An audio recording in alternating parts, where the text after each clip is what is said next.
G'day, butters. Welcome back to Bet It Out for another fantastic weekend of racing action. Louis Herman Watts here with the man Ryan Cook as we hurtle towards Christmas at a rate of knots. Well, we're going back out west, Ryan. We're going to be racing Quackers for $1.5 million at some point soon, but we've got the Gold Rush on our horizon. Who'd you find?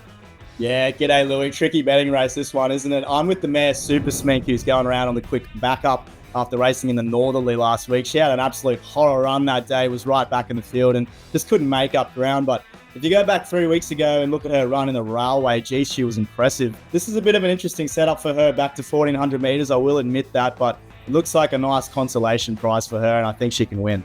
I really only could find one horse that I would entertain in this race, and that was Western Empire.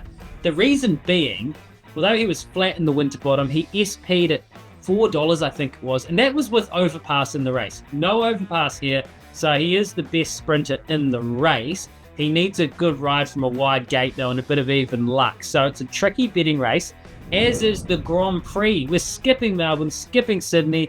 All you Queenslanders will be fizzing. We're heading to the Grand Prix at Eagle Farm. Who'd you find? Oh, it's a huge race up here in Queensland, let me tell you, Louis. I'm with the favourite Moonsweeper, who's 2 from 3 to start his career. It was very impressive last start at Doomben, relished sitting up on the speed and also relished a heavy 10 that day. So he's capable of handling all conditions. I think if he settles handy, he's going to be very tough to hold out. So I settled with a punter coming through that same form line and on the same theory that he handled the track that day, but I just thought the price was a little bit more generous than the favourite Moon Sweeper. The other horse I'd like to see up over ground is Bo Dazzler here, the Kiwi bred. So it's an interesting race, but I will be with a punter. And then we go across the ditch to the Waikato Cup. It's a great race, had some awesome winners throughout the years. Who do you find? Yeah, this is a great race, Louis. There's a few to look at here. I'm with Enright, who's deep into his prep now. I think he's 5th up. I don't think the stable's really got the setup right for him so far this prep, though. He's raced over the mile, and he was quickly up to 2,400 metres last start. Fortunately,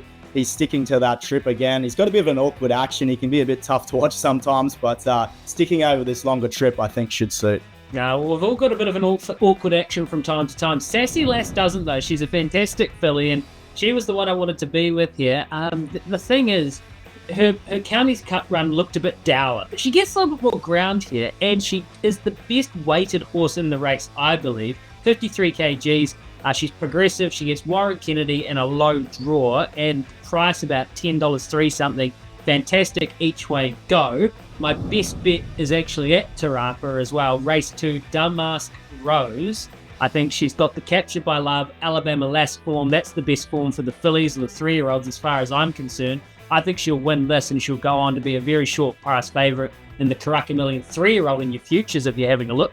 What's your best for the weekend? Yeah, we can't exclude Sydney entirely, so I'm going race 7, the former Bendigo Cup winner, Sea King, who's going around in a very short price there. Well found, Ryan. Sea King after a Melbourne Cup. A little bit unique, like yourself. Have a great one, punters.